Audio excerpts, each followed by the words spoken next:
সুধী ভক্তমণ্ডলী, ব্রহ্মশাপগ্রস্ত আসন্ন মৃত্যু পথযাত্রী মহারাজ পরীক্ষিতকে সপ্তদিবস ব্যাপী হরিকথা শ্রবণ করাচ্ছেন সুখদেব গোস্বামীপাদ।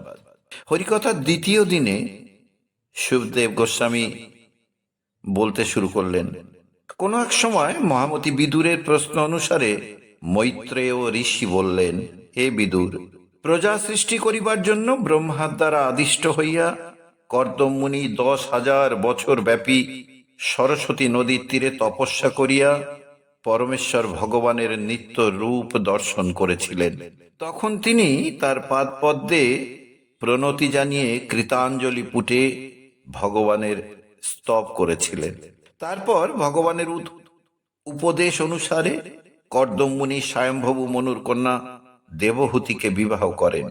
তিনি তার প্রিয় পত্নীর প্রীতি সাধনের উদ্দেশ্যে যোগ শক্তির দ্বারা সকল রকম আসবাবপত্র ঐশ্বর্য দ্বারা শোভিত গমনশীল প্রাসাদ সদৃশ্য একটি বিমান সৃষ্টি করে তাতে বহু পরিচারিকা সহ পত্নীর সহিত সেই বিমানে আরোহণ করে বহু মনোহর স্থানে ভ্রমণ করিলেন। বহু বছর ব্যাপী আনন্দ উপভোগ করলেন। তারপর দেবহূতির গর্ভে একই 9টি সর্বাঙ্গ সুন্দরী কন্যার জন্ম হয়। এরপর কর্দম মুনি গৃহত্যাগে উদ্যত হলে দেবহূতি স্বামীর নিকটে পুত্র কামনা করলেন। তিনি বললেন, ভগবান অচ্যুত অচিরেই তোমার পুত্র রূপে তোমার গর্ভে প্রবেশ করবেন। তিনি তোমাকে ব্রহ্ম জ্ঞান শিক্ষা দেবেন। বহুদিন বিগত হলে দেবহূতির গর্ভে ভগবান কপিল দেব জন্মগ্রহণ করেন।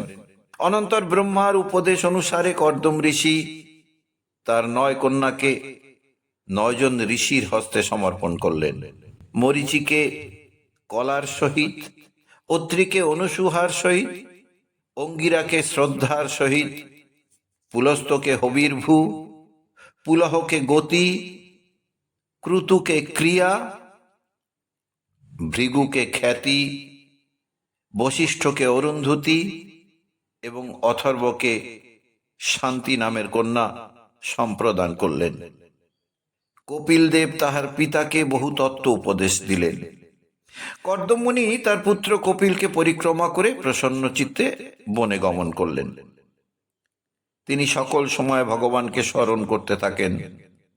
তিনি দেখতেন যে ভগবান সকলেরই হৃদয়ে অবস্থিত এবং সকলেই তার মধ্যে অবস্থান করিতেছে। অন্তিমে তিনি ভাগবতী গতি লাভ করলেন। মৈত্রেয় মুনি বললেন, হে বিদুর, কর্দম মুনি যখন বনে প্রস্থান করেছিলেন তখন ভগবান কপিল তার মাতা দেবহূতিকে প্রসন্ন করবার জন্য বিন্দু সরোবরের তীরে অবস্থান করেন। তারপর কপিল দেব তার মাতার নিকটে প্রাচীন যোগ পন্থা কীর্তন করলেন। অহং মমাভিমানথৈ কাম লোভাদি ভীর মলয় বীতং যদা মনঃ শুদ্ধম অদুঃখম সুখং সমম। দেহাদিতে অহং বুদ্ধি মানবের চিত, আর গেহাদিতে বুদ্ধি মমত্ব জনিত। কামাদি কলুষ থেকে নির্মল যখন সুখ দুঃখ অনুভব না হয় তখন মানুষ যখন আমি এবং আমার এই ভ্রান্ত পরিচিতি, কাম, লোভ ইত্যাদি কলুষ হতে সম্পূর্ণরূপে নির্মল হন তখন তার মন শুদ্ধ হয়। সেই শুদ্ধ অবস্থায় তিনি তথাকথিত জড় সুখ এবং দুঃখের অতীত হন। তখন তিনি জড় বিষয়ের প্রতি উদাসীন হন। ভগবানের প্রতি ভক্তিযুক্ত না হলে কোন যোগী আত্ম উপলব্ধিতে সিদ্ধি লাভ করতে পারে না। এইভাবে কপিল দেব ভগবত ভক্তির মহিমা বর্ণন করলেন। যাহাদিগের মন ভগবানের চরণে নিবেদিত হয়ে স্থির হয়েছে তারাই সুদৃঢ় নিষ্ঠা সহকারে ভগবত ভক্তির অনুশীলন করেন। তারপর তিনি জড়া প্রকৃতির মৌলিক তত্ত্ব বর্ণনা করলেন। জড়া প্রকৃতি আত্মারাম ব্যক্তির কোনো ক্ষতি সাধন করতে পারে না। ভক্তগণ যখন সকল সময় অহংকার হতে মুক্ত এবং অন্তিমে তারা চিন্ময় ধামে গমন করেন। অসংযত মনকে নিয়ন্ত্রিত করা মানবের অবশ্য কর্তব্য। বিশেষ করে মিতহারি হওয়া উচিত। যোগীগণ মানসিক উপদ্রব হতে সকল সময় মুক্ত থাকেন। যোগীগণের চিত্তে শুদ্ধ ভগবত প্রেমের উদয় হয়। এরপর ভগবান কপিলদেব বললেন, রাজসিক ভক্তি, নির্গুণ ভক্তি, স্বধর্ম আচরণ করা সকল ভক্তের অবশ্য কর্তব্য। ভক্তগণ সর্বদাই অভক্ত সঙ্গ বর্জন করবেন। পরমাত্মা সর্বব্যাপ্ত, কিন্তু যাহারা ভেদ দর্শন করে তারা কখনো অন্তরে শান্তি পায় না। সমস্ত জীবের মধ্যে ভগবানের অবস্থান, তাই ভক্তগণ সকল জীবগণকে শ্রদ্ধা প্রদর্শন করে। জড়বাদী ব্যক্তি অতি করুণ অবস্থায় মৃত্যুবরণ করে। পাপীকে যমরাজের দরবারে নিয়ে যাওয়া হলে সেখানে তার বিচার হয় এবং পাপ অনুসারে তাকে দণ্ড ভোগ করতে হয়। এরপর ভগবান কপিলদেব জীবের গতি সম্বন্ধে বিস্তারিতভাবে মাকে জানালেন। জীবের গতি সম্বন্ধে বলতে গিয়ে তিনি তার জননীকে বহু উপদেশ দিলেন।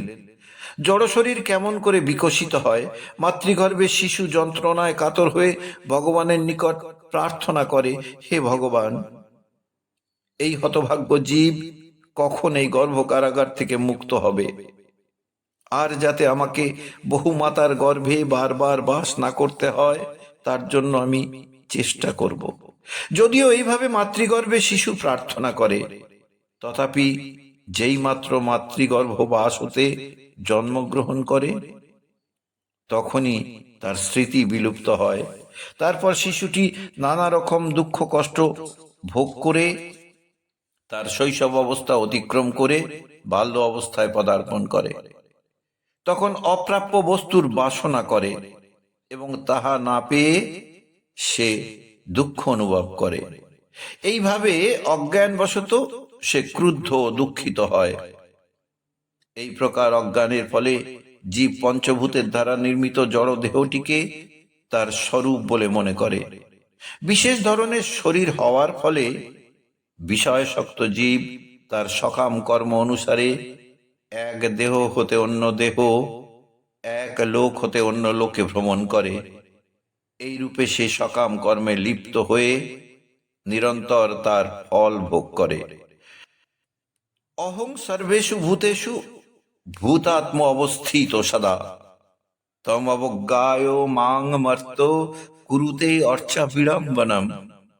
আত্মারূপে সর্বভূতে আমি বিরাজিত, কিন্তু যেই জন তাহা দর্শনে বঞ্চিত, কেবলই প্রতিমাতে পূজয়ে আমার বিড়ম্বনা মাত্র হয় সে পূজা তাহার।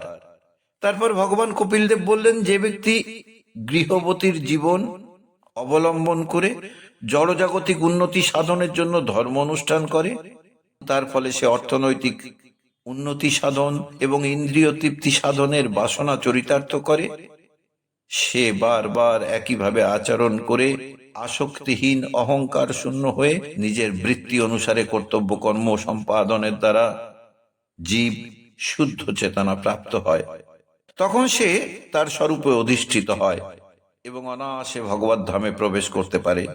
এ মাতো, যিনি সকলের হৃদয়ে বিরাজমান, ভগবত ভক্তির মাধ্যমে সরাসরি ভাবে সেই পরমেশ্বর ভগবানের শরণ গ্রহণ করুন।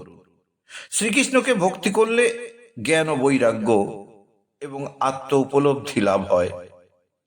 একই বস্তু যেমন তার বিভিন্ন গুণের ফলে ভিন্ন ভিন্ন ইন্দ্রিয়ের দ্বারা ভিন্ন প্রকারে প্রকাশিত হয়, তেমনি ভগবান এক, কিন্তু বিভিন্ন শাস্ত্রীয় নির্দেশ অনুসারে তিনি ভিন্ন রূপে প্রতীত হন। তারপর কপিলদেব বললেন, হে মাতো, এই যে উপদেশগুলি তোমাকে আমি বললাম, এগুলি কখনো ঈর্ষালু, অবিনীত অথবা দুরাচারী দিগকে দেওয়া উচিত নয়। এই উপদেশ দাম্ভিক এবং ধর্মধ্বজীদের জন্য নয়। য ইদং শৃণুয়াদম্ব শ্রদ্ধয়া পুরুষ সকৃত যো ব্যবিধত্তে মচ্চিত্তঃ সহি এতি পদবিং চ মে।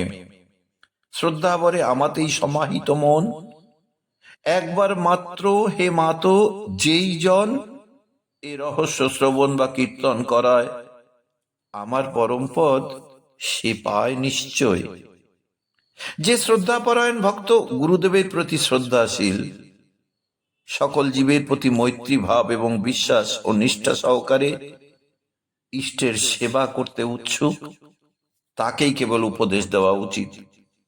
শ্রদ্ধা ও প্রীতি সহকারে যিনি একবার আমার ধ্যান করেন এবং আমার বিষয়ে শ্রবণ ও কীর্তন করেন, নিঃসন্দেহে তিনি তার প্রকৃত আলয় ভগবত ধামে ফিরে যাবেন। শ্রী মৈত্রেয় মুনি বললেন, এইভাবে দেবহূতি পুত্র কপিলের নিকটে তত্ত্ব উপদেশ লাভ করলেন। সকল অবিদ্যা হতে মুক্ত হয়ে শ্রী কপিল দেবের স্তুতি করিয়েছিলেন। শ্রী কপিল দেব মাতার স্তুতি প্রসন্ন হয়ে বললেন, হে মাতো, আমি তোমাকে আত্ম উপলব্ধির যে পন্থা সম্বন্ধে উপদেশ দিয়েছি তা অত্যন্ত সহজ। তুমি অনায়াসে তা অনুষ্ঠান করে নিজের বর্তমান শরীরেই অতি শীঘ্র মুক্তি লাভ করতে পারবে। এইভাবে মাতাকে উপদেশ দিয়ে তার মায়ের অনুমতি নিয়ে কপিল দেব গৃহ ত্যাগ করলেন। তারপর দেবহূতি তার আশ্রমে ভক্তিযোগ অনুশীলন শুরু করলেন এবং ক্রমে ক্রমে তিনি জড় জগতের বন্ধন হতে মুক্ত হয়েছিলেন এবং অনায়াসে পরমেশ্বর ভগবানকে পরমাত্মা রূপে প্রাপ্ত হয়েছিলেন। হে বিদুর, ভগবান মহর্ষি কপিল তার জননীর অনুমতি নিয়ে তার পিতার আশ্রম ত্যাগ করে উত্তর পূর্ব দিকে গমন করেছিলেন। সমুদ্র তাকে অর্ঘ্য প্রদান করেছিলেন এবং বসবাসের জন্য স্থান প্রদান করেছিলেন। ত্রিলোকের বদ্ধ জীবগণের উদ্ধারের জন্য শ্রী কপিল মুনি এখনো সেখানে সমাধিস্থ রয়েছেন। প্রতি বৎসর মকর সংক্রান্তিতে লক্ষ লক্ষ লোক ভাগীরথীর মোহনায় সাগর সঙ্গমে শ্রী কপিল মুনিকে দর্শন, তার পূজা এবং তাকে প্রণতি নিবেদন করেন। শুধু ভক্তমণ্ডলী, আজ এ পর্যন্ত। সবাই মিলে বলুন রাধা রাধা।